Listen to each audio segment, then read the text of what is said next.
Good morning students. कल हम अंतर अनुशासनात्मक दृष्टिकोण के बारे में हमने पढ़ा था पिछली कक्षा में कि अंतर अनुशासनात्मक दृष्टिकोण जो है उससे हम क्या समझते हैं। हमने ये पढ़ा था कि अंतर अनुशासनात्मक दृष्टिकोण का मतलब है कि एक ऐसा दृष्टिकोण जो कि समाज विज्ञान के जो विभिन्न विषय हैं, समाजशास्त्र, अर्थशास्त्र, नीति शास्त्र, इन सब विषयों में आपस में आंतरिक संबंध को स्थापित करने पर यह क्या करता है, बल देता है। तो यह अध्ययन का एक ऐसा दृष्टिकोण है जो विषयों के आंतरिक संबंध अर्थात विषयों में आपसी संबंध की बात करता है कि एक विषय दूसरे विषय के साथ में क्या है, जुड़ा हुआ है। तो अंतर अनुशासनात्मक दृष्टिकोण विषयों की आपसी सहसंबंध की बात करता है। जैसे कि हमने पिछली कक्षा में पढ़ा था कि एक विषय दूसरे विषय से जो भी उसे ग्रहण योग्य विशेषताएं लेनी होती है वो विशेषताएं लेता है और फिर जो सिद्धांतकार है वो अपने सिद्धांत का निर्माण करता है। तो इस प्रकार ये अध्ययन का ऐसा दृष्टिकोण है जो विषयों में आपसी संबंध जो है वो ये कहता है कि सभी विषयों में आपस में घनिष्ठ संबंध है और इस प्रकार से ये परस्पर विषयों में आंतरिक संबंध की बात करता है।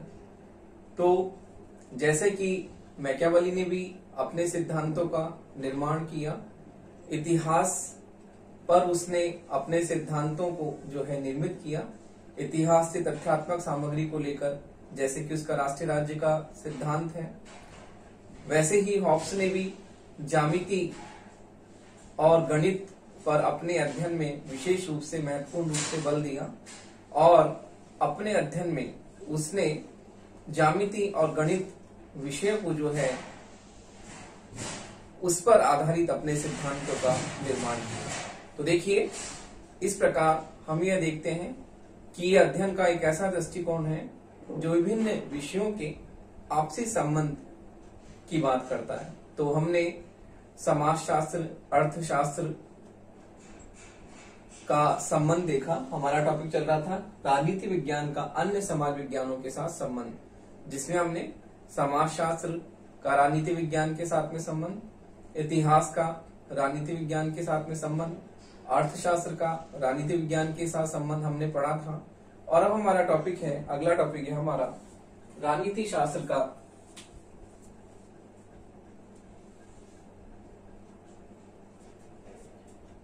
राजनीति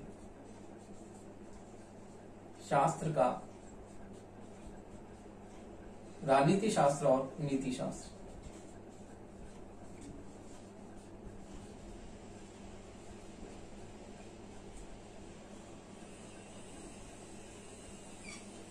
पहले हम इन दोनों में घनिष्ठ संबंध की बात करते हैं कि दोनों में घनिष्ठ संबंध किस प्रकार से। तो देखिए, दोनों में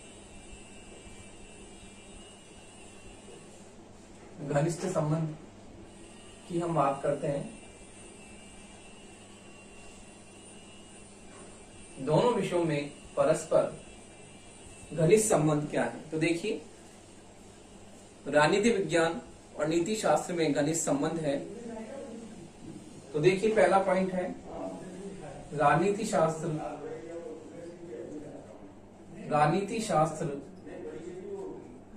और नीति शास्त्र में, राजनीति शास्त्र और नीति शास्त्र में परस्पर घनिष्ठ संबंध है।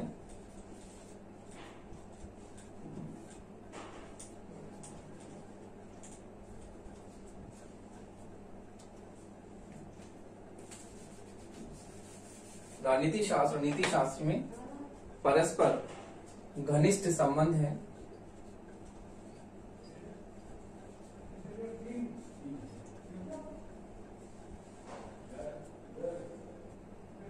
देखिए, राज्य के पास में कानून की शक्ति होती है, राज्य के पास में कानूनी शक्ति होती है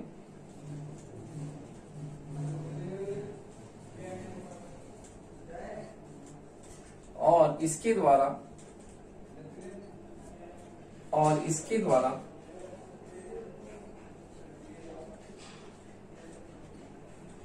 कानूनी शक्ति होती है, और इसके द्वारा लोगों को कानूनों का पालन करना होता है। इसके द्वारा लोगों को कानूनों का पालन करना होता है। लेकिन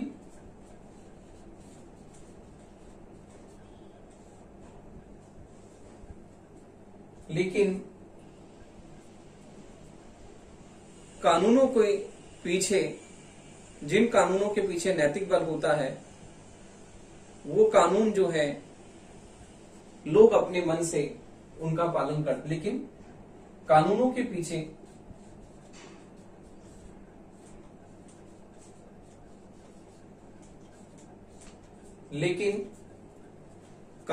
पीछे तो इसके द्वारा लोगों को कानूनों का पालन करना होता है, लेकिन व्यवहार में देखते हैं, थोड़ा गलत ये हो गया, लेकिन व्यवहार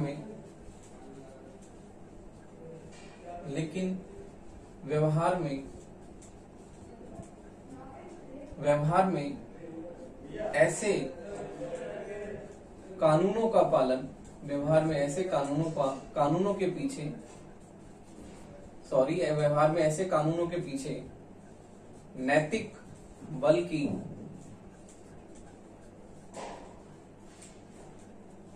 शक्ति होने के कारण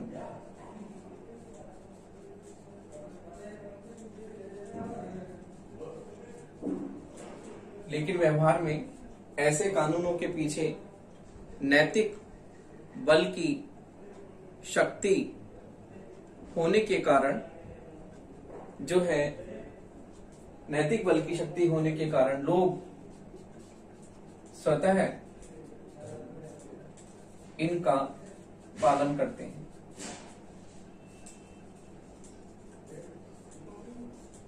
तो देखिए, राजनीति शास्त्र और नीति शास्त्र में परस्पर घनिष्ठ संबंध है। राजनीति शास्त्र राज्य राजनीतिक संस्थाओं का अध्ययन, सरकार का अध्ययन हम इसमें करते हैं।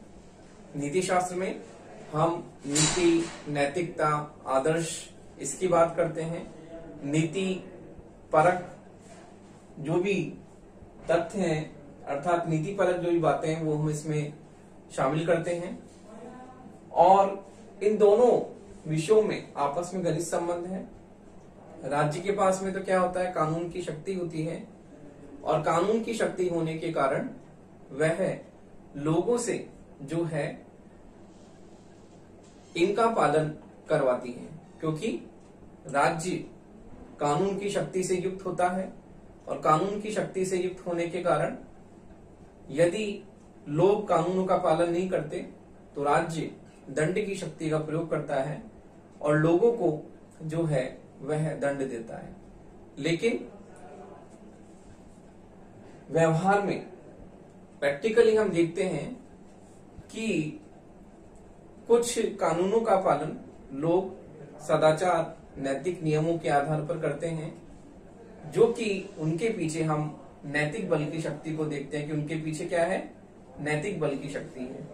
तो व्यवहार में ऐसे कानूनों के पीछे नैतिक बल की शक्ति होती है, और लोग इस कारण उनका स्वतः ही क्या करते हैं, पालन करते हैं। तो इस प्रकार राज्य शास्त्र और नीति शास्त्र में घनिष्ठ संबंध है। राज्य के पास में कानून की शक्ति होती है, और कानून की शक्ति होने के कारण राज्य जो है वह दंड शक्ति से युक्त होता है। लेकिन जब हम व्यवहार की बात करते हैं तो व्यवहार में ऐसे कानूनों के पीछे, व्यवहार में लोग नैतिक बल की शक्ति के आधार पर ही कुछ कानूनों का पालन करते हैं, जो सदाचार और नैतिक नियमों के जो भी नियम है उनका लोग जो है मन से पालन करते हैं। तो देखिए, और राज्य में विद्रोह भी हो सकता है यदि लोग जिन कानूनों का अनुसरण करते हैं उनके पीछे नैतिक बल की शक्ति नहीं होती, तो राज्य में विद्रोह भी हो सकता है। तो देखिए, इसलिए राजनीति शास्त्र और नीति शास्त्र में हमने घनिष्ठ संबंध देखा। अगला पॉइंट है, राजनीति शास्त्र ने नीति शास्त्र को विभिन्न रूपों में प्रभावित किया है। किस प्रकार से? देखिए, राजनीति शास्त्र ने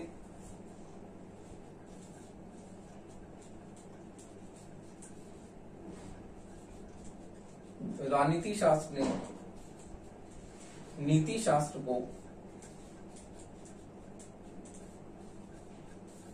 विविध रूपों में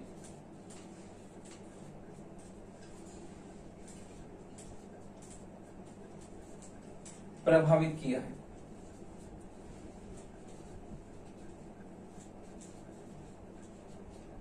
राजनीति शास्त्र ने नीति शास्त्र को विविध रूपों में प्रभावित किया है।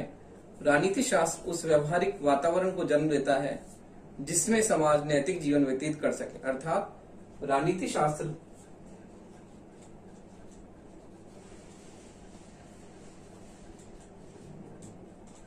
उस व्यवहारिक वातावरण को राजनीति शास्त्र उस व्यवहारिक वातावरण को जन्म देता है जिसमें समाज वातावरण को जन्म देता है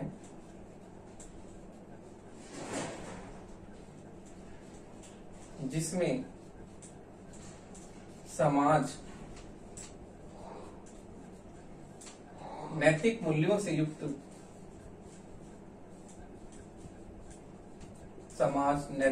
से युक्त जीवन व्यतीत कर सके।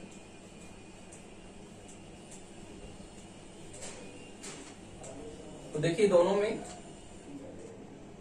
दूसरा संबंध हम देखते हैं कि राजनीति शास्त्र ने नीति शास्त्र को विविध रूपों में विभिन्न तरह से ये प्रभावित करता है।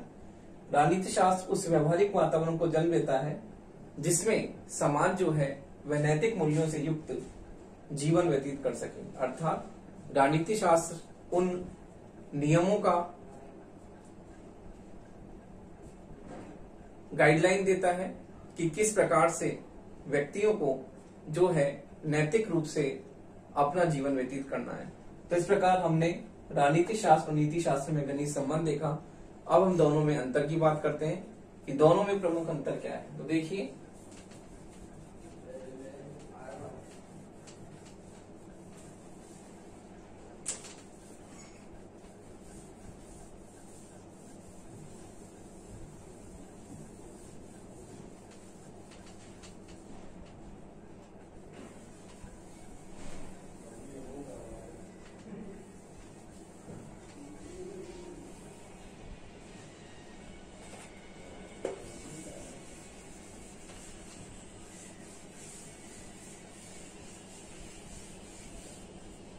दोनों में अंतर देखते हैं हम। दोनों में अंतर किस प्रकार से है।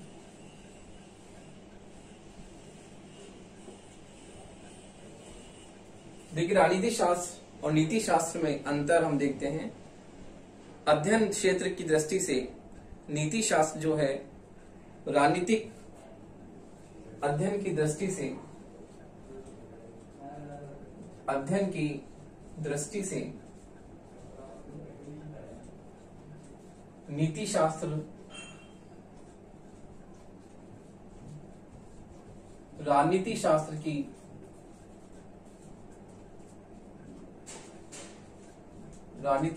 नीति शास्त्र की तुलना में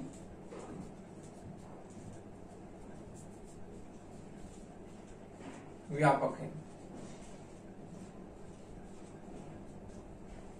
देखिए कैसे। राजनीति शास्त्र जो है वह केवल राजनीतिक क्रियाओं का अध्ययन करता है, जबकि नीति शास्त्र जो है व्यक्ति की सामाजिक क्रियाओं का अध्ययन करता है।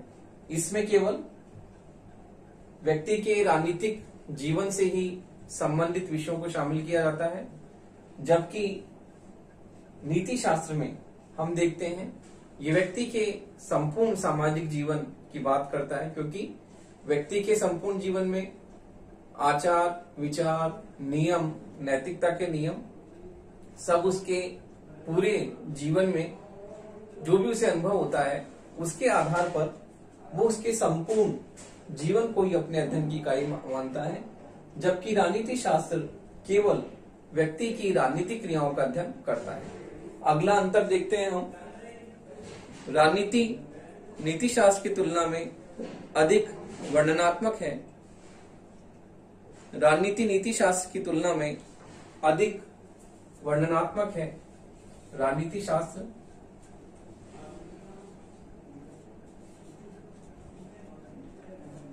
नीति शास्त्र की तुलना में अधिक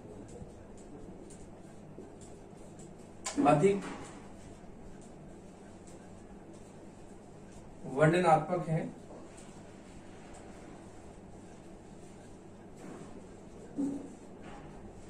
जबकि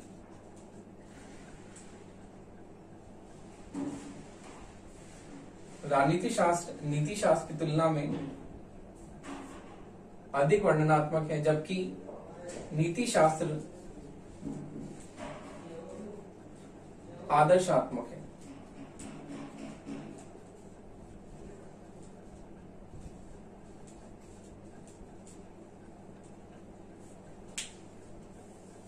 राजनीति शास्त्र नीति शास्त्र की तुलना में अधिक वर्णनात्मक है, क्योंकि राजनीति शास्त्र में हम व्यक्ति के राजनीतिक जीवन को इसमें शामिल करते हैं और उसका अध्ययन हम तथ्यात्मक आधार पर करते हैं, जबकि नीति शास्त्र में हम आदर्श, नैतिकता, नैतिक नियमावली, सदाचार के नैतिक नियम, इन सबको शामिल करते हैं। इसलिए नीति शास्त्र जो है वह आदर्शात्मक है, जबकि राजनीति शास्त्र क्या है, वर्णनात्मक है। अगला अंतर है, राजनीतिक आदेशों के पीछे कानून की शक्ति होती है। अगला है, राजनीतिक आदेश के पीछे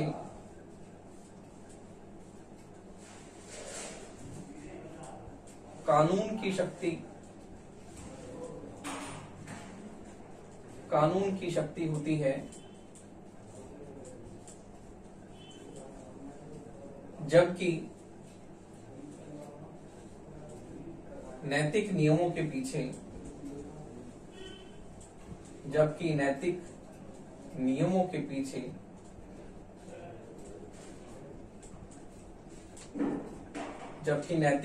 के पीछे नैतिक बल की शक्ति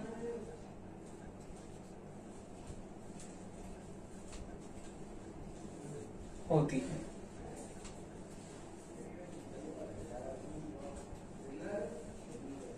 तो देखिए, राजनीतिक आदेश, क्योंकि राज्य जो है कानून की शक्ति से युक्त होता है, राज्य के पास कानूनी सत्ता होती है और राजनीतिक आदेश के पीछे कानून की शक्ति होती है, क्योंकि राज्य सर्वोच्च संस्था है, कानून की शक्ति से युक्त है और कानून का उल्लंघन होने पर वह व्यक्तियों को क्या करता है, दंड देता है। जबकि नैतिक नियमों के पीछे हम नैतिक बल की शक्ति मानते हैं, क्योंकि नैतिक नियमों का जो पालन होता है वो व्यक्ति नैतिक बल के आधार पर करता है, उसमें किसी कानून की शक्ति का कोई प्रभाव नहीं होता कि यदि व्यक्ति नैतिक नियमों का पालन नहीं करेगा तो उसे दंड मिलेगा। व्यक्ति सदाचार के, नैतिकता के नियम अपने नैतिक बल के आधार पर ही वो उनका क्या करता है, अनुसरण करता है। तो देखिए, ये दोनों में अंतर है। अब आपका अगला जो विषय है वो है राजनीति शास्त्र और मनोविज्ञान।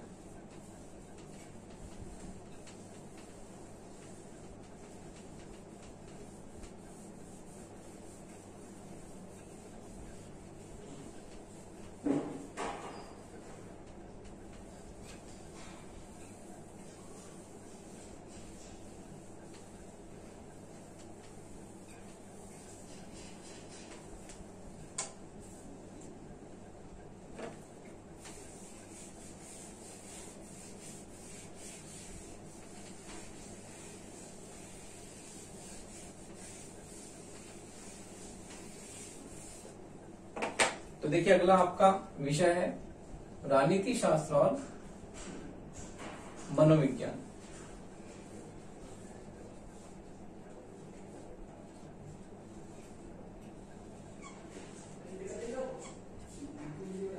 तो देखिए पहले हम दोनों में परस्पर घनिष्ठ संबंध की बात करते हैं।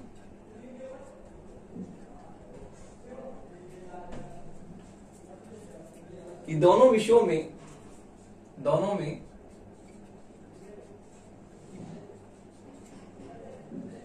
परस्पर घनिष्ठ संबंध की बात हम करते हैं। कि दोनों विषयों में परस्पर घनिष्ठ संबंध देखने को मिलता है। किस प्रकार से देखिए,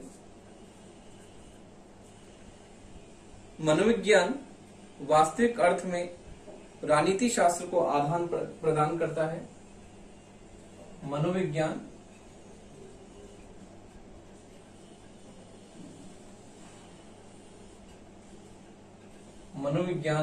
वास्तव में राजनीति शास्त्र को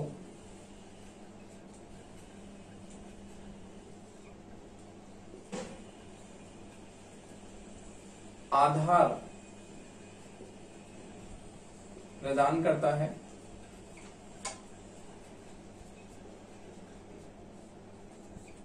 राजनीति शास्त्र को आधार प्रदान करता है। राजनीति में तथ्यों की उपयोगिता को स्वीकारते हुए राजनीति में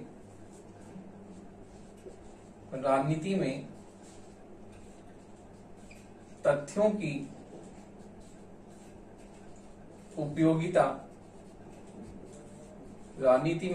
की उपयोगिता स्वीकारते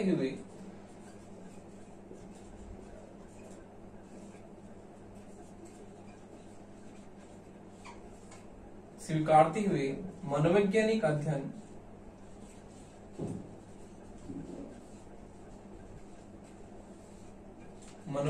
अध्ययन को शामिल किया जाता है। मनोवैज्ञानिक अध्ययन को शामिल किया जाता है। तो देखिए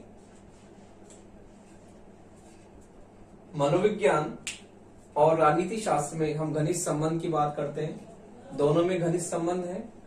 मनोविज्ञान राजनीति शास्त्र को वास्तविक आधार प्रदान करता है और राजनीति में तथ्यों की उपयोगिता को स्वीकार करते हुए जो राजनीति शास्त्री है वो अध्ययन में मनोवैज्ञानिक अध्ययन को शामिल करते हैं।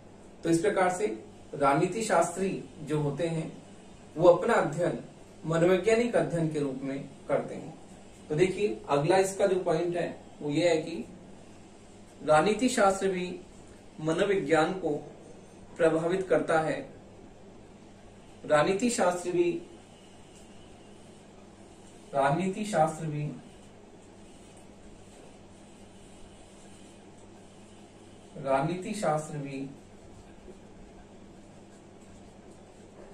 मनोविज्ञान को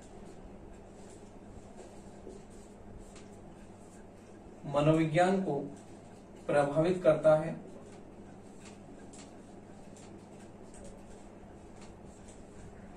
राजनीति शास्त्र भी मनोविज्ञान को प्रभावित करता है और राजनीति शास्त्र मनोविज्ञान को राजनीति शास्त्र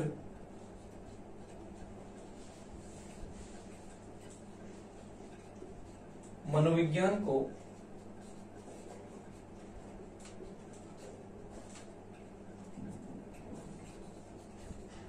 राजनीतिक क्रियाकलापों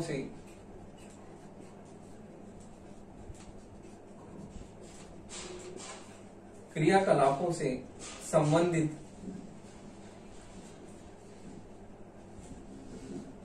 अध्ययन सामग्री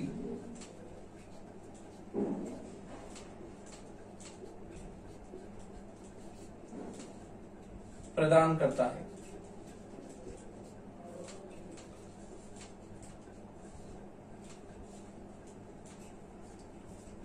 तो देखिए राजनीति शास्त्र भी मनोविज्ञान को प्रभावित करता है। किस प्रकार से? राजनीति शास्त्र जो है मनोविज्ञान को राजनीतिक क्रियाकलापों से संबंधित अध्ययन सामग्री प्रदान करता है। अर्थात मनोविज्ञान को जो भी अध्ययन सामग्री राजनीतिक शास्त्र से संबंधित चाहिए होती है, तो वो राजनीति शास्त्र अपने अध्ययन में तथ्यात्मक सामग्री जो है वो मनोविज्ञान को उपलब्ध कराता है। तो इस प्रकार से राजनीति शास्त्र और मनोविज्ञान में हम परस्पर घनिष्ठ संबंध की बात करते हैं कि दोनों में परस्पर घनिष्ठ संबंध पाया जाता है। तो हम देखते हैं दोनों में अंतर, राजनीति शास्त्र और मनोविज्ञान में क्या अंतर है, इसकी बात हम करते हैं।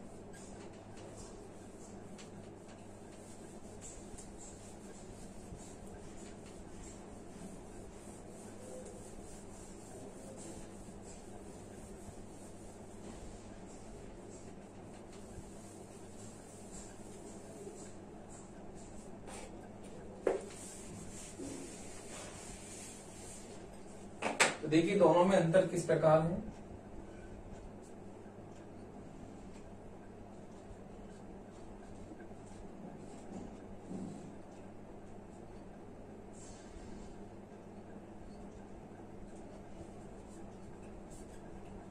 देखिए दोनों में अंतर इस प्रकार है। मनोविज्ञान व्यक्ति की समस्त मनोविज्ञान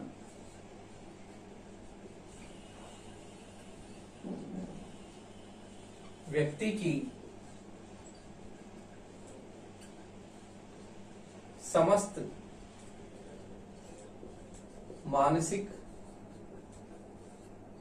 की समस्त मानसिक क्रियाओं का अध्ययन करता है।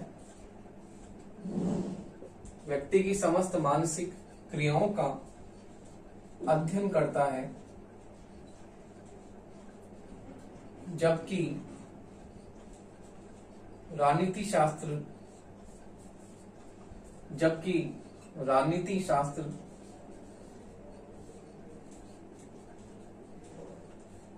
व्यक्ति की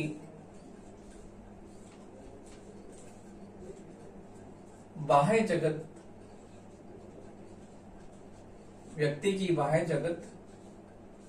या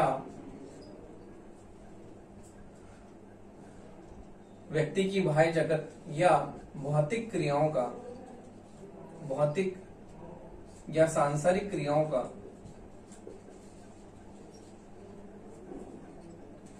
सांसारिक नहीं कहेंगे, व्यक्ति की बाह्य जगत से संबंधित राजनीतिक क्रियाओं का अध्ययन करता है। व्यक्ति की बाह्य जगत या भौतिक जगत से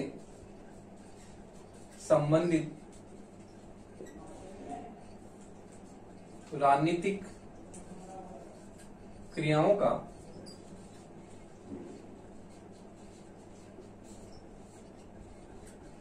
अध्ययन करता है। तो देखिए हमने देखा राजनीति शास्त्र मनोविज्ञान में प्रमुख अंतर। मनोविज्ञान व्यक्ति की समस्त मानसिक क्रियाओं अर्थात व्यक्ति के अंतःकरण की जो भी उसकी मानसिक दशा है उसका अध्ययन इसमें होता है कि मनोविज्ञान में व्यक्ति की आंतरिक दशा, उसकी मनस्थिति का इसमें अध्ययन होता है। तो ये व्यक्ति की मानसिक क्रियाओं के अध्ययन की बात करता है मनोविज्ञान, जबकि राजनीति शास्त्र व्यक्ति की बाह्य जगत या भौतिक जगत से संबंधित जो भी उसकी राजनीतिक क्रियाएं हैं उसका अध्ययन इसमें शामिल किया जाता है।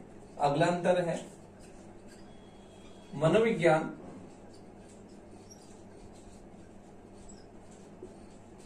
एक यथार्थवादी विज्ञान है। मनोविज्ञान एक यथार्थवादी विज्ञान है, जबकि राजनीति शास्त्र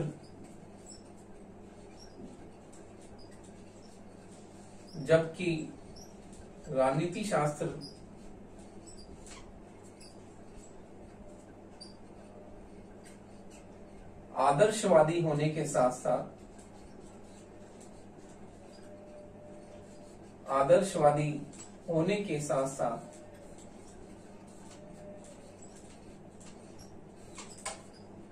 यथार्थवादी भी है।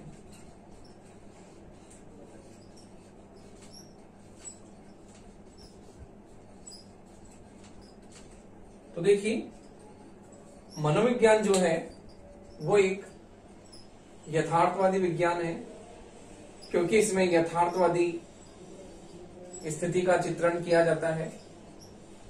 मनुष्य की वास्तविक मनस्थिति क्या है इसका अध्ययन इसमें किया जाता है, इसलिए यथार्थवादी विज्ञान है। जबकि राजनीति शास्त्र जो है वो आदर्शवादी होने के साथ साथ यथार्थवादी भी है, कि आदर्शवादी भी है और यथार्थवादी चिंतक भी इसमें शामिल किया जाता है।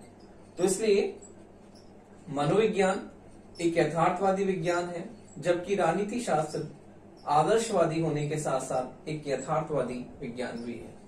तो इस प्रकार हमने राजनीति शास्त्र और मनोविज्ञान में प्रमुख अंतर को समझा कि किस प्रकार से हमने जब दोनों में घनिष्ठ संबंध की बात की, तो दोनों में घनिष्ठ संबंध होने के साथ साथ दोनों में प्रमुख अंतर भी हमने बताए। तो इस प्रकार राजनीति विज्ञान और मनोविज्ञान में परस्पर घनिष्ठ संबंध होने के साथ साथ इनमें प्रमुख अंतर भी हैं।